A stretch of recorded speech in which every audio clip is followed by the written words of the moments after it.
So that's just a little bit about my background. Thank you for coming and listening to me today. I know there's others that you could have gone and listened to. But I'm just going to give you an overview of how the engineering elements of the environment impact on the transmission of infection. So I hope it's a bit interesting. So this is what I kind of want to give you. It's just an outline of some of the key issues around infection control in relation to the built environment. Generally focusing on water, but obviously air as well, impacts. Key risks of the engineering practice on infection control outcomes for patients. So it's making it real for the patients because it actually does impact on them. Understanding what actions need to be in place to enable effective mitigation. So how do we stop that transmission? How do we break the chain of infection? And providing an overview of assurances required that assist in mitigating the risks. So how do we as infection control get the risk mitigation strategies to be able to prevent infection from the environment? So, engineering. I almost completely forgot about engineers. When I first joined in my nursing, it wasn't never something that I considered about where did my water come from, where did my air come from. I was focused on the patient and the patient environment, but actually that's the main premise of what we need to be looking at is the impact of the environment onto that patient's own.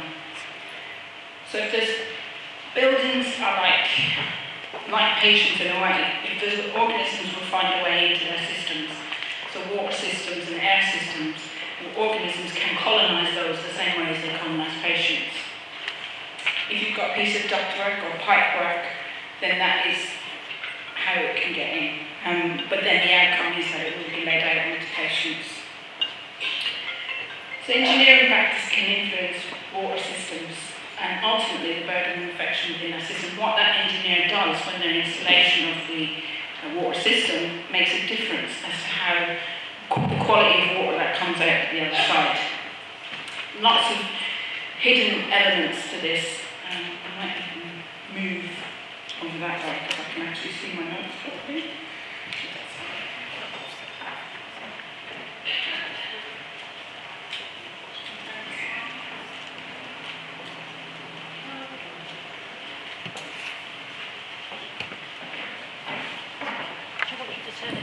Hello? Yeah, try it now. Can you turn that one on? Yeah. Okay. Is that alright with everybody? Yeah? Cool. Thank you. I can't see my notes from there. So, what do we go back to? When a new system is created, it's key for us to understand how does that become contaminated. So, if you think about an engineer, they come along, they go to the building, they think, right, well, where do we need to install the pipes? Where do we need to put the building? Where's the ductwork?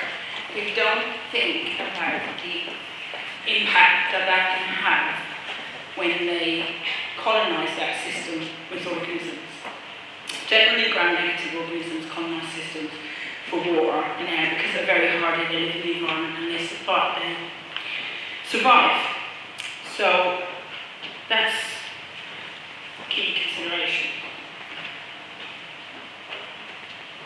In Belfast in 2012, the RQI did an investigation into the outlets and outbreaks related to Pseudomonas. And what they found was that the sources were traced back to the taps. And actually,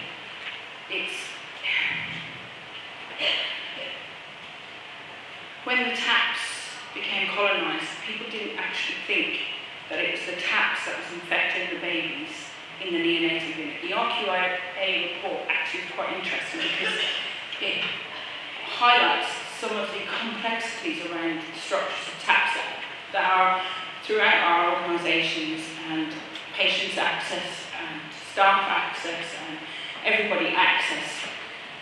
But what they linked in the RQA report and some of the other further investigations since then is that in the nasal prongs of 22 babies, they found the same Pseudomonas as they found within the taps. And that was epidemiologically linked. So since taps are concerned, obviously, and that's not really anything new. But what is key to understand is when you create a system of pipes, it becomes a closed system. So similar to your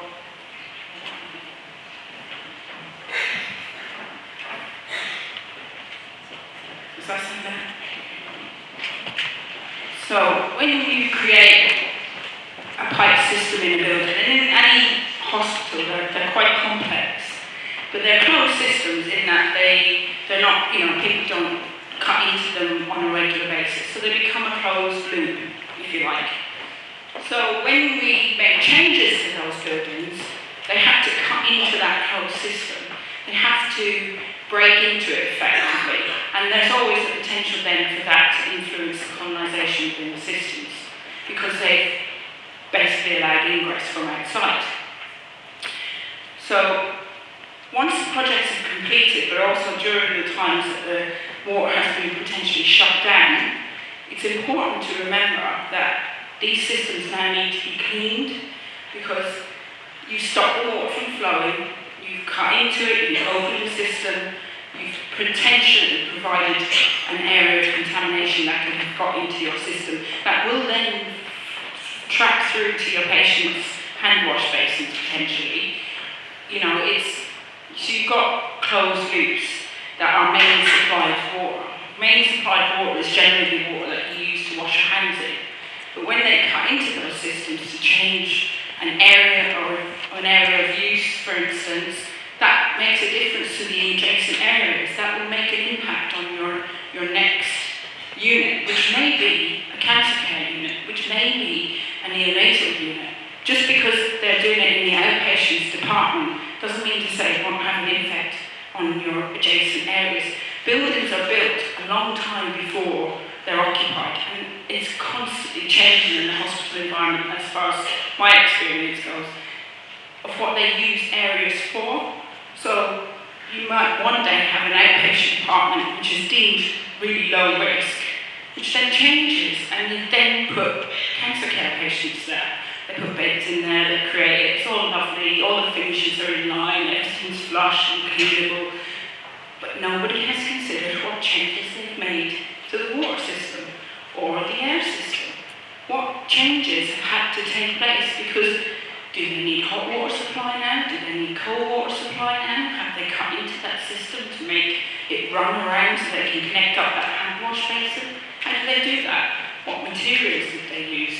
How has that happened? How has that come to be? And it's a key concern.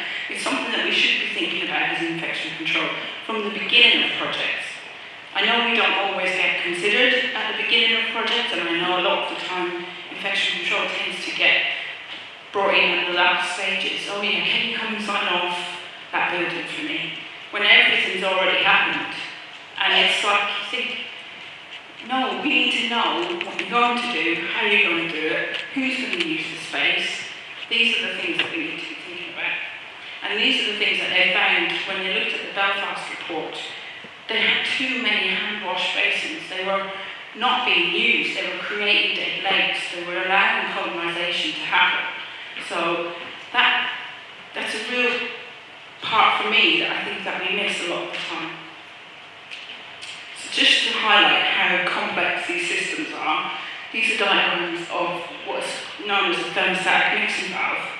And these basically blend the heat between hot and cold so that you get a temperature which is not scalding. But you can see how complicated these structures are.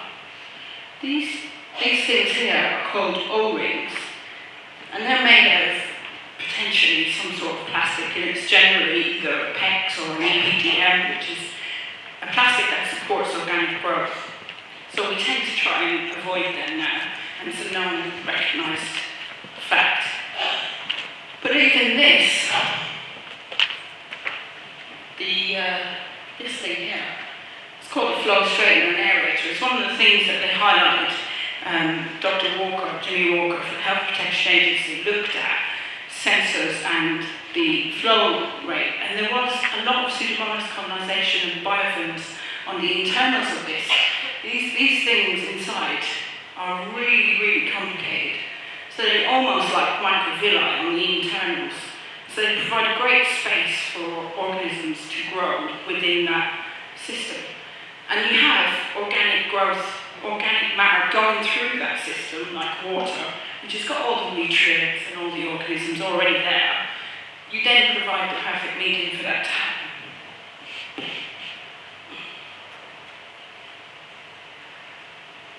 But just one more thing to say about that.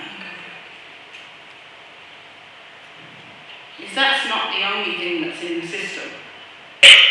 So you also have a thing called a strainer that you generally get, and what they put these in taps when they're provided to you to stop any downstream sort of debris that can come off the taps, stop it from exiting out into the hand wash basin. Because if you've seen bits of grit and dirt coming out of your taps in the hand wash basin, in any clinical area, but especially in your compromised patient areas, you would be concerned. However, these have been found to be colonised with Pseudomonas as well, because they work the same way as the aerators. They have a mesh and they provide that scope for that to happen.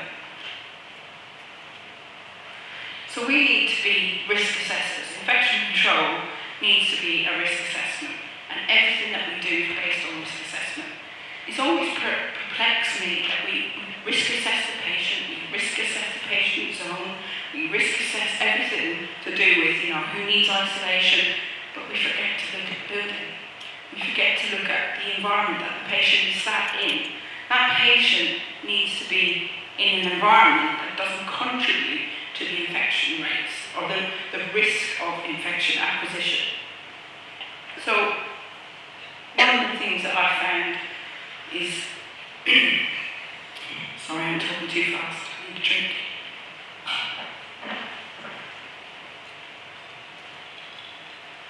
I did say I was Irish, I like to talk, so I chuckled a little bit when I wrote this, because I thought, no one thinks about the supply of water as being sterile. We don't consider that we get water supplied to the building in a sterile form. However, we don't consider that that's then a potential for the patient to become infected by that water, because the drinking water inspectorate actually doesn't have a legal requirement to supply hospitals or healthcare organisations with Pseudomonas or Legionella-free water. They have a duty to provide a wholesome water that is drinkable, and you and me, healthy individuals, that water is drinkable. We can drink it and we won't get ill, but to a cancer patient, if you've got Pseudomonas in that water, that's an entirely different story. So it makes me wonder why, and I get shot down various times to say, no, we can't make the drinking water inspectorate change this, we can't put the onus on them. And actually, legally, once that water enters that building, the NHS trust that owns that building is responsible for the quality of that water. That's legal. We have a responsibility to provide safe water to the patients. It doesn't matter what quality it comes into the building in, or colonises our pipes, or changes to the system, or whatever. That doesn't matter. We have a responsibility to provide, under the Health and Social Care Act, a safe environment for patients. But we never think about the water or the air. We think about the floor and the bed and how many doors there are, how many wash basins there are. But what about what's being supplied to the patient? Water goes between the patient back and forth daily, regularly, for all different means of uses. But we don't stop and think, what does that mean? How does that affect my patient? The other thing that we need to consider is that water systems in hospitals are so complex. They're changed, they're old. The old buildings that we occupy, they're very, very complicated systems. So when we, break into an area, we've got an old set of pipes, the flow isn't good, the temperature isn't good, the pressure isn't good. So you allow that stagnation and that growth of organic matter within that system if it's a normal system. So you then obviously have to think the next step along is to think that the water itself then can become colonised with organisms, and then organisms are very, they've been around a lot longer than we have. They're very good at surviving, and they'll survive. They'll survive in the biofilm, in the matrix, on the internals of the pipe. They'll survive on the surface. We've got antimicrobial resistance, we've got C. diff. All these organisms are very good at surviving, but we've got to think about where these organisms can come into, where the patient is at. How can that affect that patient? Have we got measures in place? We can't. We cannot provide a sterile environment, and I'm not suggesting for any second that we provide a sterile environment to the patient. But what I'm saying is we need to think how the impact of that patient and their specific needs is impacted on from the water system or the air system that's supplied into that, Brown's unit, or renal unit, or lots of different areas that would be considered as high risk. What you wouldn't consider high risk, we've got to think about how is the patient occupying that space going to be affected. It's not usually considered in my experience. So John Snow, I wrote this presentation last night, as you can probably tell. But it made me laugh thinking about the cholera outbreak in the Victorian times, because we look at this single pump as a source of water, and everybody came to the single source of water to draw the water off for use. Like today, in that hand wash basin that's sitting in the middle of the unit that everybody knows and evidence suggests everybody likes that one, and everybody goes to their favourite hand washing station. It's just cultural behaviour. What are they bringing to that hand wash basin? What are they pouring down that sink? What are they colonising the water system with? Lots of different things get emptied down the sinks and potentially colonise the water system. And if everybody's going out, they're then taking that back to the patients, back and forth and back and forth. And it's not really something we think about. So, I suppose what I'm trying to say, in short, is we have an emerging problem with carbapenem-resistant organisms. And we know that some of the Klebsiellas, the Pseudomonas, have the potential to become multi-drug resistant.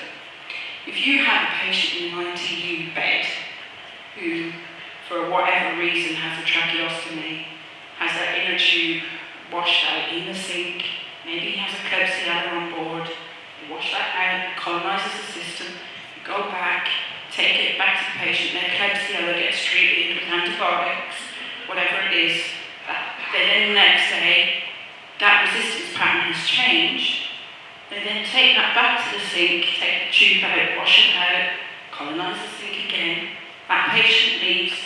The next patient is at risk of transmission. I'm not saying it's a defined link, it's just an increased risk. So we need to think about the use of waters in clinical areas. Showers, sluices, slop hoppers. Sluices are notorious use of water within these areas, but they're also the most contaminated areas in some of the waters that we have. So how is water used? How is that system reviewed? How do you know that that water is being used appropriately? And it's hard. It's hard. I'm not going to say I have all the answers, I don't. But it's just a thought, something for thinking.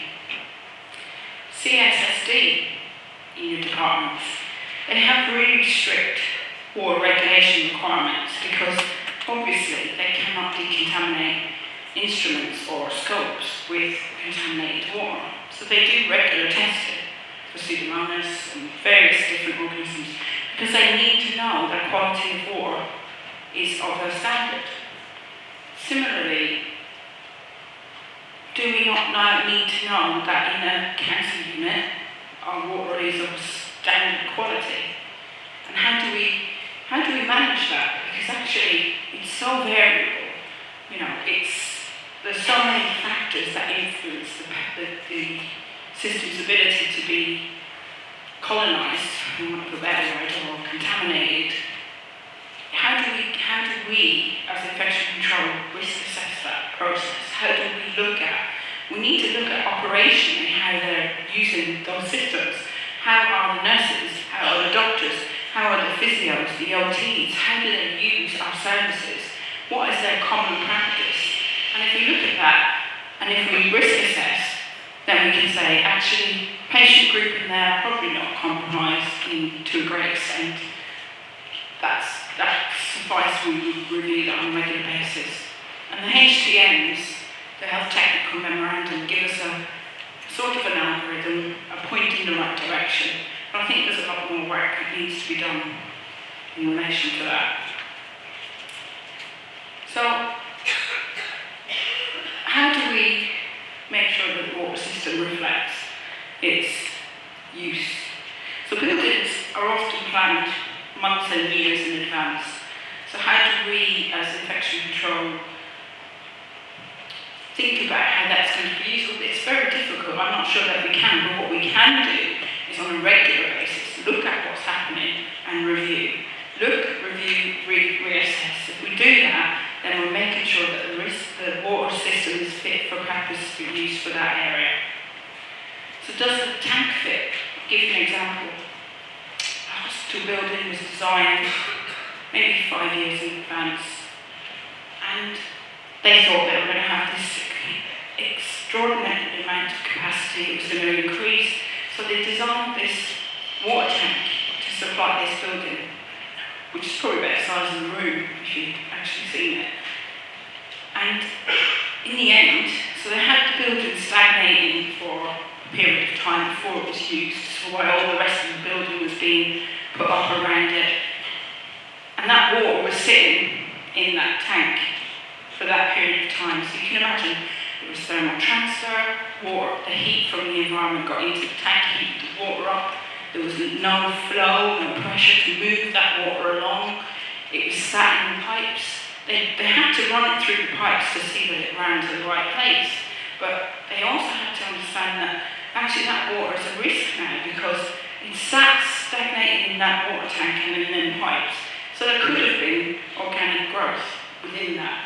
So it's about flushing it through. There are some measures that you can put in place. You can move that water through, do a testing regime, and then see where you are. But it's something to think about when you've got a new building, when you're opening a new building.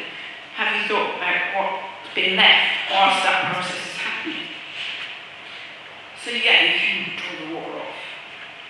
And there's lots of different engineers, but this is where we need to engage with the engineers. We need to ask the questions. How long has that water been sat there for this building? How long have you flushed through these? These are the questions that you need to ask. And I'm really sad and geeky, and I ask questions. And the engineers kind of mouths drop, so to say, "Oh, just a guess. But you asking me for whether the system has been drawn down." And I say, well, it makes a difference to the growth within its risk to the patient. That's why. They look at you totally dumbfounded. They don't understand that that's, in my experience, they don't understand that that's what the impact has. They just think, oh, well, we built it, it's fit for purpose, it worked, yeah, great, let's move on to the next thing. If you don't ask the question and don't put it into real terms, they won't tell you the information because they don't think you need to know. So that's why it's a ever-emerging thing for me anyway. So this will give you a little highlight as to how complicated they can be. So,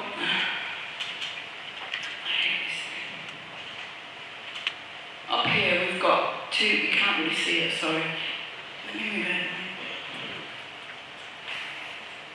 Two plate heat exchangers.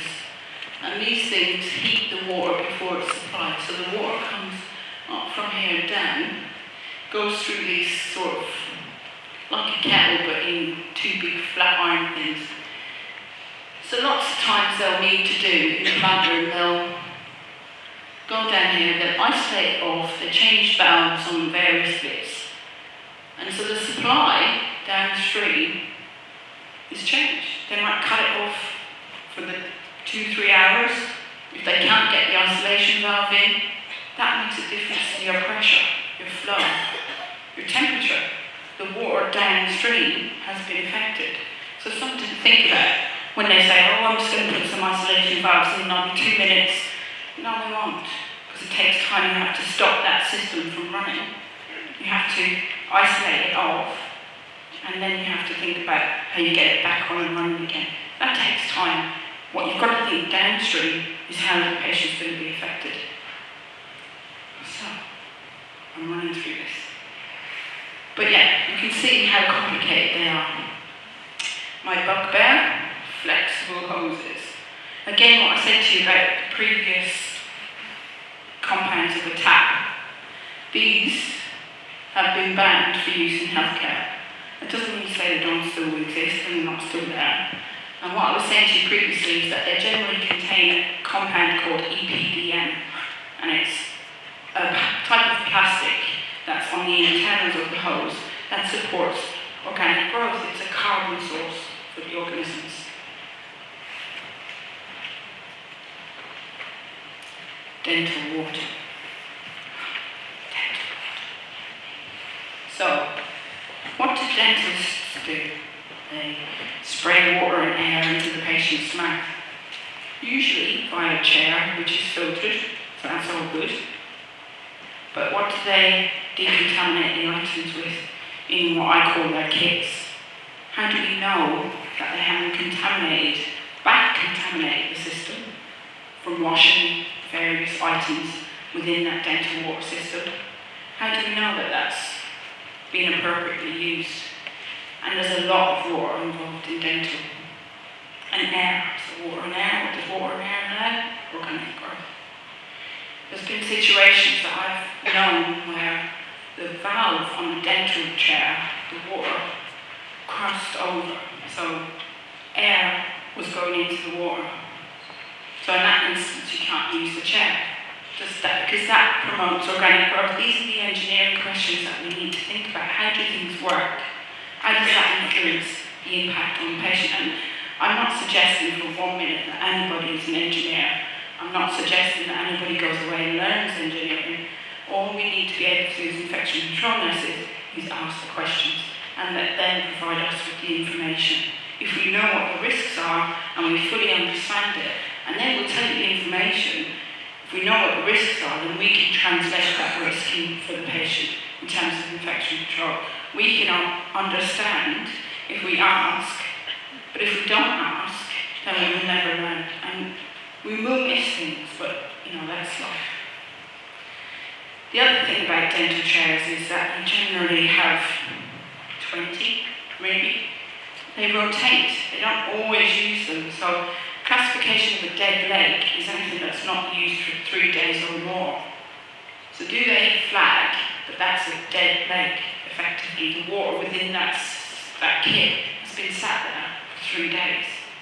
Then they come in and they've got their nice patient. And the other thing that's always really complex to me with water is, so all the guidance speaks about augmented care. And augmented care is anywhere where your patients are generally going to be at risk. But do your augmented cancer care patients or your augmented compromised patients stay in one place within your hospital or within your clinic? Do they just use that room there? They're not allowed to go into room B and to stay in room A, do they? Or what is room B like? Has room B potential to impact on room A if you're going to put your patient to be cared for in that environment? Questions and questions and questions on geeky. I think about these things. But all, like I said, and I got back to it, is all we have to do is ask the question. So, I've rambled and rambled. I'm probably way ahead of my game, so I'll take some questions shortly. But CROs, as I said, are a factor. So, multi-drug resistant organisms can contaminate water systems. Gram-negatives, Pseudomonas, Klebsiella, Serratia, Stenotrophomonas multifida, all these organisms can be found in water. What we do about it is how we manage it, how do we manage and mitigate the risk? So lots of the guidance now suggests that we have water hygiene groups, of which infection control should be a key member. If you've got a large organisation, I suggest you go and listen to what's being said and ask the questions, because that's the forum to do it. And that's why they were set up. It's an interface between the state's facilities and infection control to understand what the risks are for water systems within the buildings. How do they manage them from a state's point of view? What controls have they got in place? Are they testing their sensing temperatures? Are they testing the regular round-robin Legionella testing? Have you got the results? Have you had positive? What does that mean? How do you have that onto the patient? How does that reflect in the area that it's been received? Does that mean the usage has changed? Have you looked at showers? Have you thought about how your showers? There's no point in having a shower that showers your patient in Pseudomonas. Because if they've got burns or wounds, or they've just finished chemotherapy, that makes a big difference in how that patient then, the outcome for that patient changes because of the shower. I just think it's not necessary. If we knew enough about our systems and how they worked, we'd be able to protect the patient. And ultimately, for me, that's what I'm there for. The other bugbear I have that people don't think about is breath and pools. I would never advise anybody to use the breath and pool, but that's just me. Personally, that's just me. All those organisms that potentially, the viruses that can be in that water, that contaminate that system, that can be splashed back up onto the internals of the tap. How does that work? How do we ensure that that next supply of water, because don't forget it will colonise, it will create a biofilm. If you've got a hard water area, that scale will allow biofilm development to happen. So how do we risk assess? How do we, generally what's recommended is to flush. Keep water moving, keep it hot, make sure you review it. Basically that's the premise. And a lot of the guidance basically is that's what it says. I've talked to lots of different people involved in the water industry, not because I'm an engineer, not because I want to be, but because I want to understand how we, as infection control, integrate within that world, because we need to know this information. The same way with air, we need to know how our air system is managed.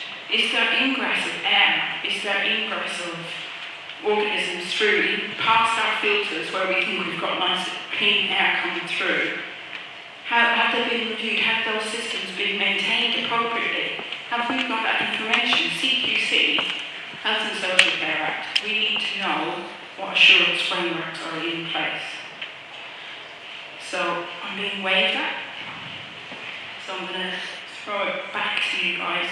Thank you for listening to me ramble on. This has been fun for me because I'm a geek, and I just hope I've given you food for thought. Thank you.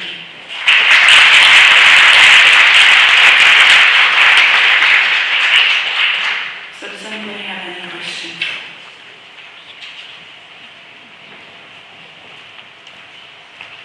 I see one hand up.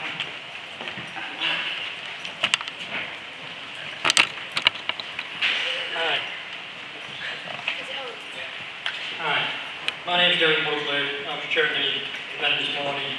My profession is an engineer and the nuclear industry. Some people might remember the news last year that the North West water system had an ingress of cliptosporidium, which made the fact that people couldn't drink the water for about 8 weeks until the water board soaked it out. They couldn't find out where the source came from. One of the ways to cure it was to put bypass pipes in the water system with high energy UV light that actually kill the bacteria. Now in the industry I work in, obviously we're concerned because people shower a lot working in the nuclear industry, and they also use hand basins to wash. And believe it or not, when we actually analysed the water system, we were shocked at what we found in there. A lot of the bacteria that you're talking about. And this was in an industry that's not a healthcare industry. So the company introduced a UV lighting system And one of the things we found was we had a near outbreak of Legionella in our storage tank with the air conditioning systems. It's actually killed that off as well. But by putting the UV light into the shower heads, the water pipes, the taps, even the drainage system, it helped. But one of our water engineers stated that the company actually brought its own problem on by being eco-friendly, by trying to cut costs, by water usage, and actually used less water. But unfortunately, what we don't realise is our water systems are still a Victorian design. No matter how much we play about with them, the design is still Victorian. And the only way to kill bacteria is to push the system out with the use of water along with it. Yeah, I completely agree. I think you hear bandied about this term by Breakout, and it's basically an energy efficiency element of conserving water. And the engineers that I've met get very excited about Breakout, project managers and design teams. Oh, we're Breakout, we're meeting our requirements. But actually, they're allowing less water flow, trying to conserve. And one of the reasons for the sensor taps was to try and conserve water. But what happened was it allowed organic growth to occur for the simple reason is that between the TMV and the outlet, there was a kept blend of water between them 2 points, which was kept at a nice, warm, moist temperature for organisms to grow. So then when you put your hand down there, all the organisms that were held between point A and point B just came out. I take your point about the UV lights, and lots of places use UV lights and filters and various different risks mitigation strategies to try and control the quality of the water. UV lights, I'm a bit dubious about, but it has some evidence behind it. Filters are good in the way that they're risk mitigation. If you come across that your water safety group or your estates team has flagged the Legionella positive to you, filters can be put in place because generally these outlets are in places of high use, and you're negating the risk by putting the filters. But I wouldn't say that that's the only answer. What you need to then do is interrogate the system. You need to find out where is these organisms coming from, how are they coming to this outlet. Is there a change of use in the area? And one of the things that I designed for the team that I work with is a water cruise ship. It's A list of all the sort of common terms, but B, a list of the questions that you should be looking at when you think about your systems and how to prevent the spread of organisms and the growth and proliferation of organisms within the system as well. But as I'm sure you will tell us, the engineers will tell you the information if you ask it. If you don't ask it, then you won't get told. Well, one of the simple ways that we learned was the company mentioned that it costs money to use water just to flush it down the drains to clean the pipes. So what we said is, why don't we do what we do at home, a water bowl? Put the water off the roofs of the buildings into a large tank and use the water pumped from there to flush the drainage system out. So you're not using actual water that's costing money, you're using what's actually free of charge. Yeah, it depends on the quality of that water. Me, I would just rather use the water. I don't care. In a healthcare setting, if you're going to protect your patient by flushing that water, or even to the nth degree, the risk is negated.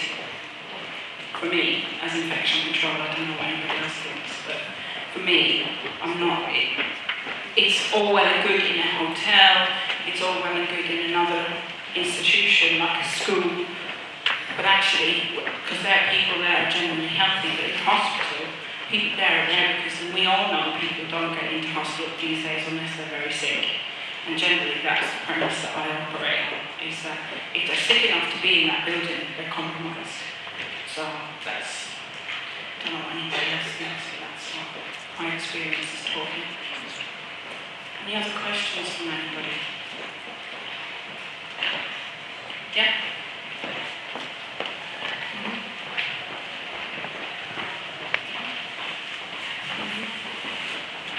So, between the thermostatic mixing valve and the outlet, there's a blended supply of water, because what the regulations say is that you can't supply water above a certain degree because there's a risk of scalding attached. And this was brought in by the HSE legislation, Health and Safety Executive, because people were dying from scalding incidents associated with hot water in taps. What kind of got missed within that was that this was supposed to be part of a risk assessment. So if you've got a 28-bedded ITU, patients are generally not going to be getting up and about and using those taps. It's generally going to be staff. As long as you provide information that the water is going to be hot, then that should be satisfactory. But like I said, so there's a blended supply, so it comes out about 40 degrees within that. And it just, if the pseudomonas within that water when it's being supplied, it's then going to, and then you've got the PEX and the EPVM and whatever you've got to support that growth within the internals of the tap, that then allows that to grow.